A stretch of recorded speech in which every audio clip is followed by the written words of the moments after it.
Sebenarnya saya sudah pensiun dari politik, tapi for you, saya siap turun gunung.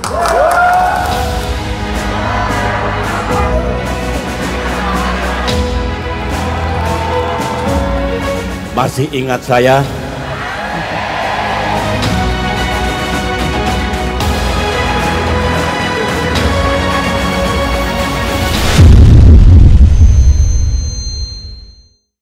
Selamat malam dan selamat datang kami ucapkan kepada Ketua Majelis Tinggi Partai Demokrat dan juga Presiden Republik Indonesia ke-6, Bapak Susilo Bambang Yudhoyono, dan juga Ketua Umum Partai Demokrat, Bapak Agus Harimurti Yudhoyono.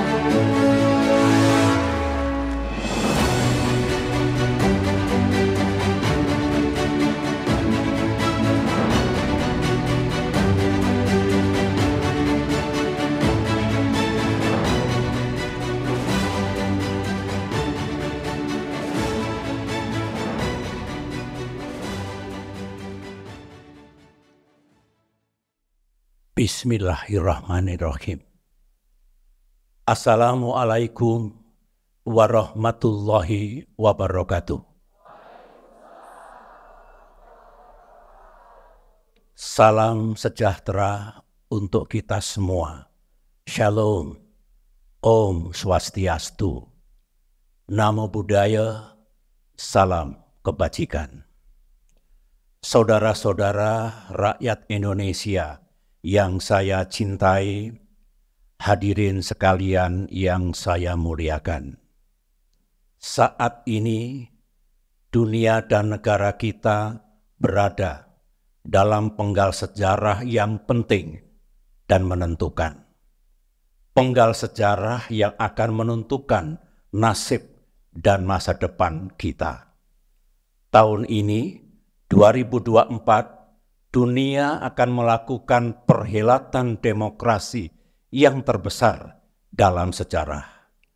2 miliar manusia di lebih dari 50 negara akan memilih pemimpin nasional dan anggota parlemennya. 3 negara demokrasi terbesar, India, Amerika Serikat, dan Indonesia, juga ikut di dalamnya. Pasca pemilihan umum tahun ini, diperkirakan landscape politik global yang baru akan terbentuk. Mudah-mudahan tidak justru menimbulkan hal-hal yang lebih buruk. Ingat, saat ini dunia kita penuh dengan permasalahan, risiko, dan ketidakpastian. Geopolitik dan keamanan internasional makin memburuk. Perekonomian dunia makin sering mengalami goncangan, serta krisis iklim dan lingkungan makin mengancam keselamatan bumi kita. Karenanya, tidak salah jika di sana-sini muncul harapan besar. Harapan agar hasil pemilihan umum di puluhan negara itu bisa mendatangkan kebaikan bagi dunia. Harapan seperti itu juga muncul dengan kuatnya di negeri kita. Rakyat Indonesia berharap setelah pemilu ini nasib dan masa depannya lebih baik, bukan sebaliknya. Rakyat berharap 5 tahun mendatang negaranya makin maju, makin damai, makin adil, dan makin sejahtera.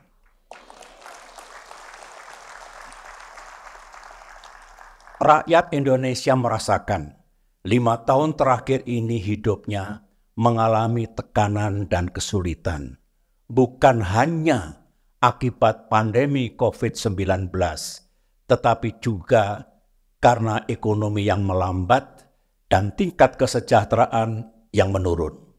Karenanya, rakyat menaruh harapan yang sangat besar kepada pemimpin bangsa yang baru, dan juga kepada para wakilnya di DPR dan DPD nanti. Dalam kaitan ini, saya ingin menyadarkan kita semua bahwa pemilu ini bukanlah tujuan akhir. Tujuan akhirnya adalah taraf hidup rakyat kita makin baik, negara makin adil, demokrasi makin hidup, dan bangsa ini makin serius dalam mengatasi krisis lingkungan. Intinya, negara dan pemimpin Indonesia mendatang bisa membuat rakyat kita punya harapan dan keyakinan bahwa hidupnya akan makin baik.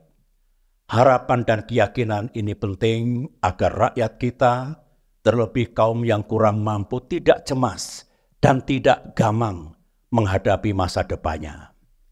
Oleh karena itu, siapapun yang terpilih dan menang dalam pemilu ini mesti menyadari bahwa tugas dan tanggung jawab besar berada di pundaknya.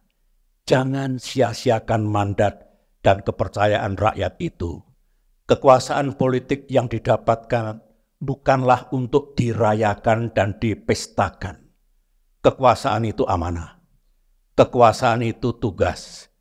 Dan kekuasaan itu hakikatnya tanggung jawab. Saudara-saudara, dengan mukadimah seperti itu, izinkan saya sebagai salah satu orang tua dan yang pernah memimpin negeri ini menyampaikan pandangan, harapan dan ajakan agar pemilu 2024 ini menghasilkan sesuatu yang baik. Pemilu ini telah menguras pikiran dan tenaga kita, diwarnai oleh kontestasi yang keras dan terkadang sengit, serta menggunakan biaya dan keuangan negara yang sangat besar. Mari kita pastikan perhelatan demokrasi ini tidak sia-sia. Jangan justru lebih banyak mudaratnya dibanding manfaatnya. Apalagi jika kemudian gagal memenuhi harapan rakyat dan tidak membuat kehidupan mereka lebih baik 5 tahun mendatang. Pandangan, harapan, dan ajakan saya ini akan saya mulai dari testimoni dan pengamatan saya. Seperti biasanya, pemilu tahun ini juga penuh hingar-bingar dan berlangsung dengan gegap gempita. Apalagi ini pemilu kedua yang menyatukan pemilihan presiden dengan pemilihan anggota legislatif. Saya mengamati dalam masa kampanye yang hanya berlangsung kurang dari 3 bulan ini, rakyat kurang mengetahui secara utuh dan mendalam apa visi dan misi pasangan capres-cawapres. Apalagi visi dan misi partai-partai politik dan para calon anggota legislatif. Sepertinya para penyelenggara pemilu lebih menitik beratkan pada pemilihan presiden. Padahal tanggal 14 Februari ini rakyat kita juga akan memilih partai-partai politik serta memilih anggota DPR RI, DPD RI, dan DPRD untuk masa bakti 5 tahun ke depan. Saya berpendapat, ke depan, sistem, konsep, dan aturan kampanye perlu diperbaiki dan disempurnakan. Format dan tata cara debat capres-cawapres juga perlu diperbaiki agar rakyat makin mengetahui secara utuh apa solusi dan kebijakan konkret para capres-cawapres untuk mengatasi masalah dan memajukan Indonesia 5 tahun ke depan. Kita sering mendengar kata-kata, jangan salah memilih pemimpin. Semestinya juga jangan salah memilih wakil-wakil rakyat di parlemen. Juga jangan salah memilih partai-partai politik. Ini semua mesti diterjemahkan dalam sistem dan aturan pemilu yang tepat. Jangan hanya menjadi peringatan dan slogan semata. Masih berkaitan dengan penyelenggaraan pemilu tahun 2024 ini, saya ingin menyampaikan pengamatan yang lain. Dalam kurun waktu 2 bulan ini, saya telah mengunjungi 85 kota dan kabupaten, utamanya di Pulau Jawa. Terima kasih. Saya datang dan bermalam di kabupaten dan kota itu dengan menggunakan kendaraan darat. Saya bersyukur bahwa situasi di lapangan masih terjaga dengan baik. Tidak terjadi benturan antar elemen masyarakat yang melebihi kepatutannya. Benturan politik yang keras dan sering sengit di Jakarta sejauh ini tidak mengalir secara fisik ke daerah. Tentu ini berita baik.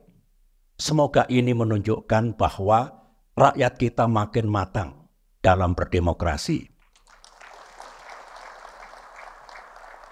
Satu-satunya catatan yang saya miliki adalah berkaitan dengan keamanan alat peraga kampanye yang digelar di berbagai pelosok tanah air. Saya kembali bersyukur melihat billboard, baliho, dan bendera partai yang dipasang di berbagai tempat yang umumnya tetap terjaga. Tidak terjadi perusakan atau penghilangan oleh pihak yang tidak bertanggung jawab.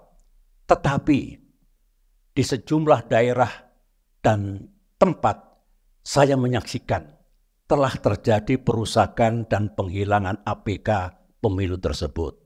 Ke depan, para pengawas pemilu dan juga aparat penegak hukum harus bisa melindungi dan mengamankan alat peraga kampanye itu, memberikan perlindungan dan pengamanan terhadap semua APK milik pasangan capres-cawapres manapun, milik para caleg siapapun, dan milik semua partai politik.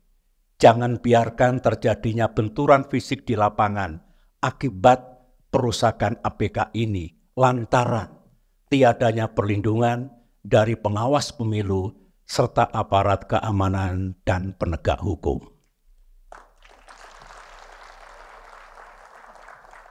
Masih berkaitan dengan pelaksanaan pemilu tahun 2024 ini, ada satu hal yang mengusik hati dan pikiran saya.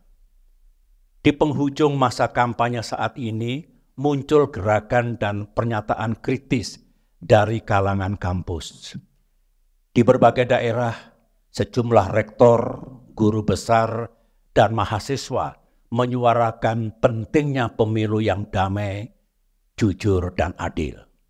Secara implisit, mereka khawatir jika pemilihan umum tahun 2024 ini tidak berlangsung secara damai, secara jujur, dan secara adil. Sementara itu juga ada pernyataan politik yang lebih jauh lagi, seperti kalau pilpres hanya berlangsung satu putaran, berarti itu curang. Ditambahkan lagi, kalau pilpresnya curang, kita tidak akan menerima. Dan negara siap-siap chaos. Situasi ini tidak terjadi di 4 pemilu sebelumnya.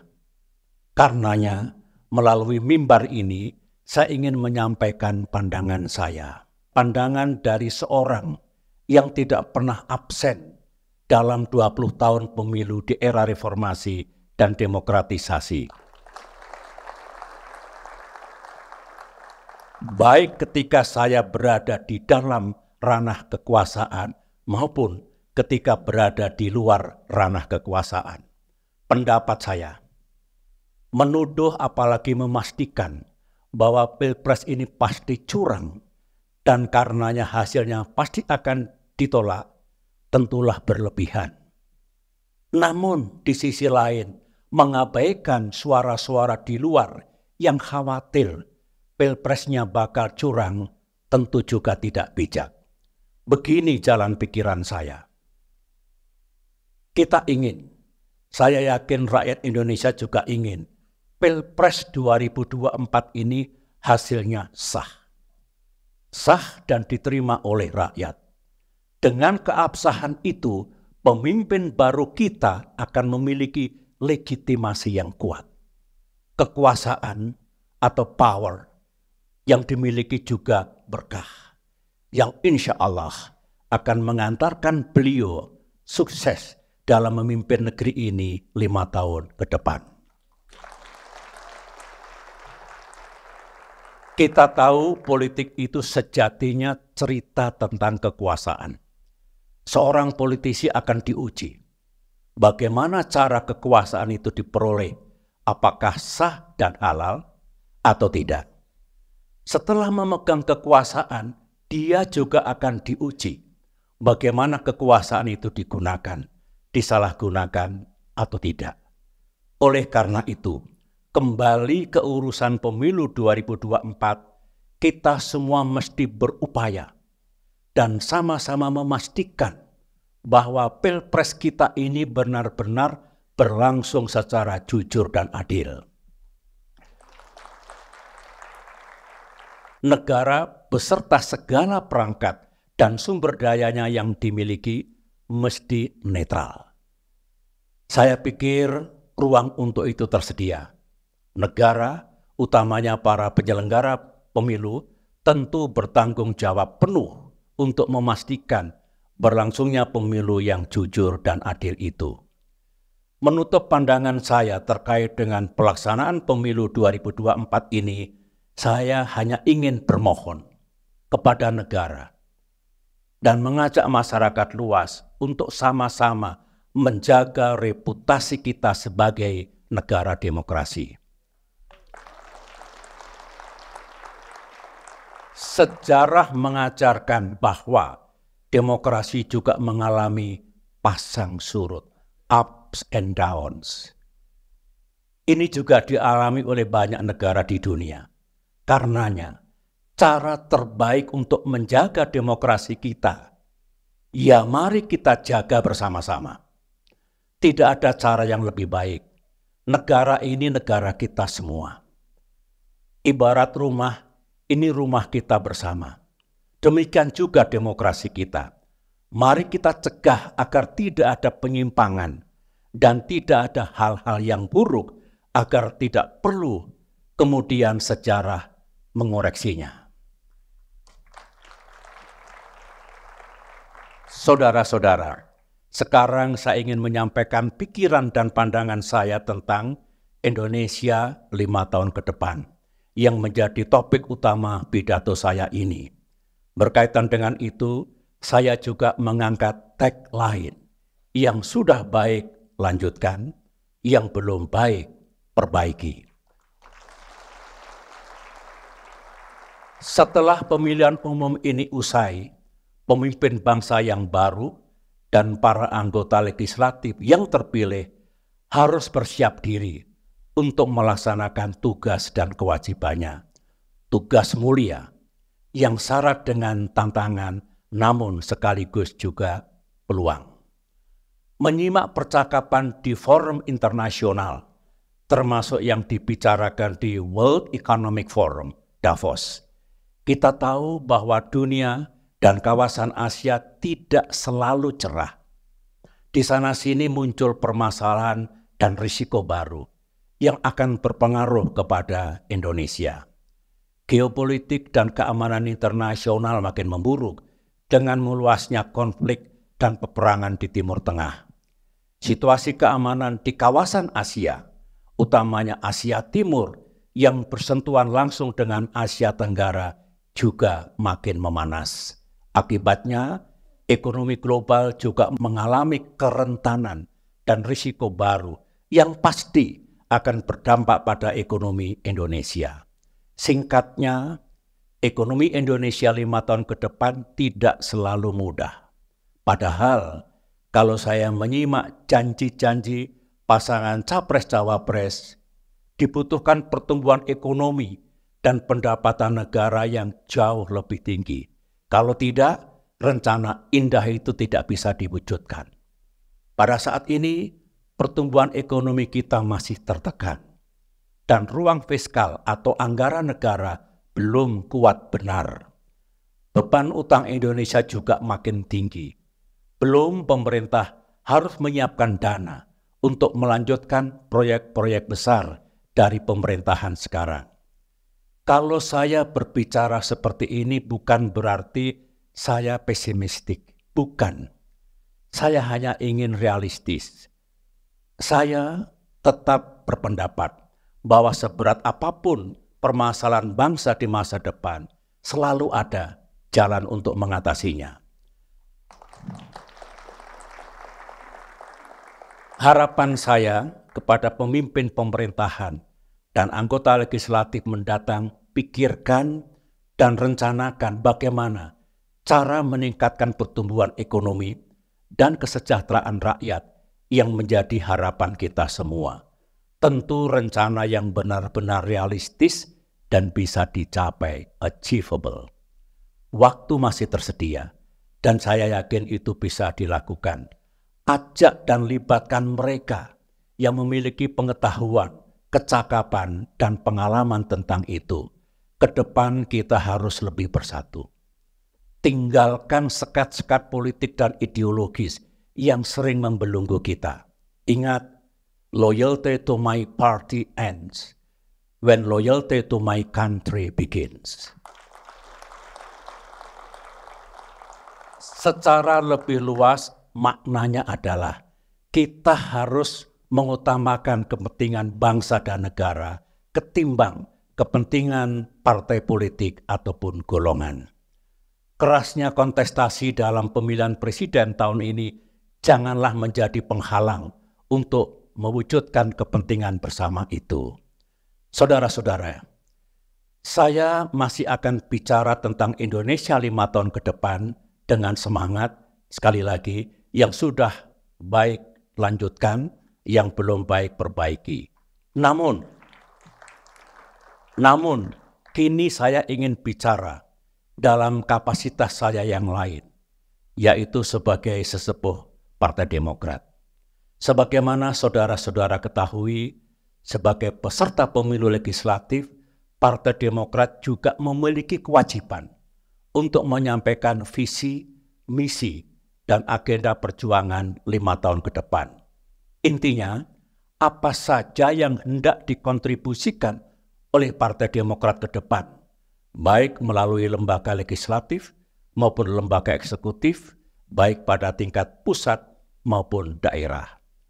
Perjuangan Partai Demokrat senantiasa bertumbuh pada idealisme, etika, dan nilai kebajikan dalam berpolitik. Demokrat memandang masa depan sebagai tanggung jawab, sebagai tugas, dan juga sebagai medan perjuangan untuk memenuhi harapan rakyat. Sebenarnya di berbagai kesempatan, Ketua Umum Partai Demokrat Agus Harimurti Yudhoyono, AHY, telah menyampaikan agenda perjuangan Demokrat 5 tahun ke depan secara gamblang, realistis, dan komprehensif, termasuk pidato di forum Town Hall Meeting di Bandung, Yogyakarta, dan Jakarta. Malam ini, sebagai sesepuh Partai Demokrat, saya hanya ingin menggarisbawahi apa yang telah disampaikan oleh AHY tersebut. Partai Demokrat berpendapat bahwa dari segala agenda dan prioritas untuk Indonesia 5 tahun ke depan, prioritas puncaknya adalah meningkatkan kesejahteraan rakyat. Lebih fokus lagi pada penciptaan lapangan kerja, job creation. Logikanya, jika rakyat dapat pekerjaan, maka dia akan punya penghasilan. Jika dia punya penghasilan, pasti dia punya daya beli untuk mencukupi kebutuhan sehari-harinya. Lapangan kerja akan tersedia lebih banyak lagi kalau ekonomi kita tumbuh makin tinggi.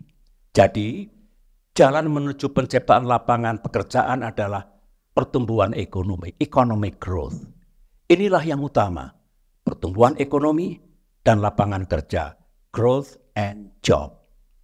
Namun, dalam memperjuangkan pertumbuhan ekonomi dan kesejahteraan rakyat tersebut, Partai Demokrat memahami ada agenda kebangsaan lain yang harus diperjuangkan.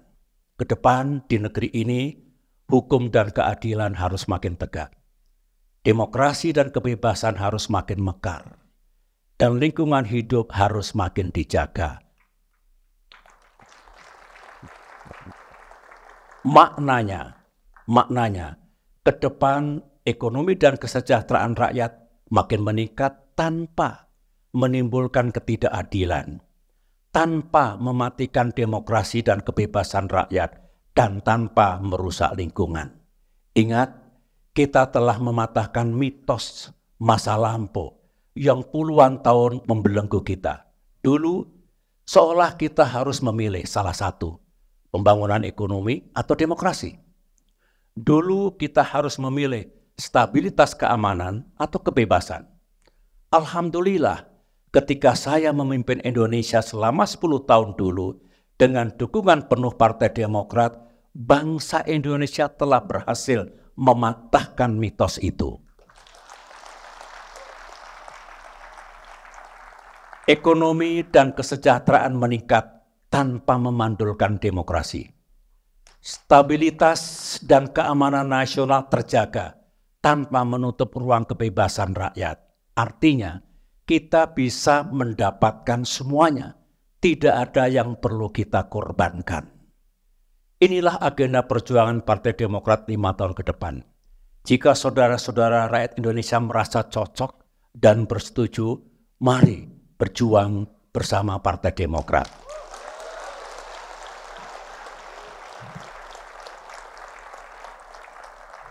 Saudara-saudara, Partai Demokrat juga mengambil bagian dalam pemilihan presiden tahun 2024 ini.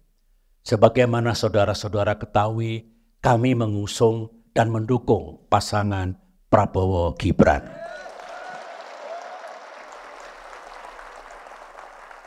Dukungan ini tentu berangkat dari alasan, keyakinan, dan harapan. Sebelum secara resmi Partai Demokrat mendeklarasikan dukungan kepada Bapak Prabowo Subianto pada tanggal 21 September 2023 di Jakarta yang lalu, kami telah melakukan serangkaian diskusi yang mendalam. Diskusi dilaksanakan antara Pak Prabowo dengan saya, juga antara Pak Prabowo dengan AHY. Kami mencocokkan sikap, wawasan dan komitmen kebangsaan untuk Indonesia ke depan. Kami juga mencocokkan visi, misi dan agenda pemerintahan 5 tahun ke depan. Kami juga membangun kesepakatan moral dan politik dengan semangat untuk melanjutkan hal-hal yang sudah baik dan memperbaiki yang belum baik. Kami berkesimpulan ada kesamaan hati dan pikiran antara Bapak Prabowo Subianto dengan Partai Demokrat. Kami senang karena apa yang diperjuangkan Partai Demokrat sangat banyak yang sama dengan apa yang akan diperjuangkan Pak Prabowo. Di samping itu, Partai Demokrat berkesimpulan dan menilai bahwa Pak Prabowo Subianto siap, cakap, dan mampu untuk memimpin bangsa Indonesia 5 tahun ke depan. Insya Allah. Insya Allah, jika Tuhan menakdirkan, Partai Demokrat akan gigih berjuang untuk ikut menyukseskan pemerintahan Presiden Prabowo kelak. Saudara-saudara, mengakhiri pidato ini, saya ingin menyampaikan bahwa sejarah bangsa Indonesia tengah diukir kembali. Kita semualah yang tengah menulis sejarah perjalanan bangsa yang kita cintai ini. Marilah kita pastikan yang kita tulis adalah cerita yang baik dan indah, agar anak cucu kita kelak bangga kepada bangsa dan negaranya. Terima kasih saudara-saudara.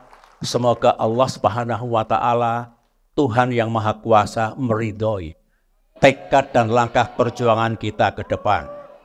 Assalamualaikum warahmatullahi wabarakatuh. Lebih baik di sini, rumah kita sendiri, segala nikmat dan anugerah yang semuanya ada di sini.